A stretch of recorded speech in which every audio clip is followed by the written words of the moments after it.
Should you start Taysom Hill Week 7, Thursday night against the Arizona Cardinals? Well, the Cardinals, are a smash matchup, right, against the tight end. You'd think, well, they've given up a lot of passing touchdowns. They've given up a lot of targets, receptions to the tight end. Once again, they're giving up a lot of points to tight end.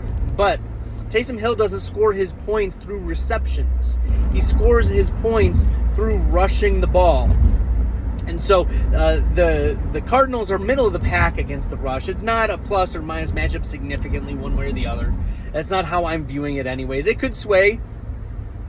It could be rushing efficiency for Taysom Hill, but we can't use he's a tight end, therefore he's going to be scoring fantasy points against a team that usually doesn't scheme well against tight end. Taysom Hill only plays between 20 and 40% of snaps total. And usually in that 20 to 30 range is most heavily snapped. Most of his snaps are played. So for him to get routes, for him to get targets, that's not happening. Taysom Hill has gotten one target this season.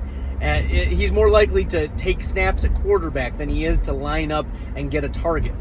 But it's the rushing that's interesting, the rushing volume. And we saw last week he rushed and got 40 yards. He's going to bust on you, right?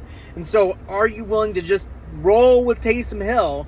If you have, I don't know, you're at any other mid-pack tight end too, I would not be, starting them over Taysom Hill. He's got more upside. We've seen the upside from Taysom Hill. It's tantalizing. We want the touchdowns. We want the rushes.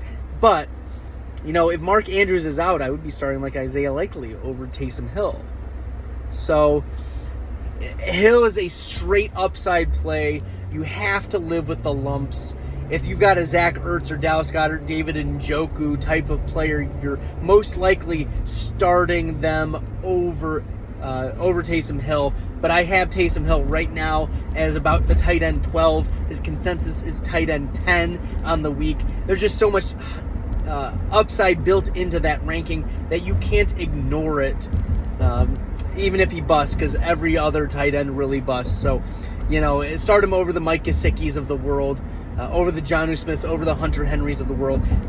Taysom Hill is a top 10 tight end. You have to realize, though, that he either is a 0 or he's a 15 to 20 point play.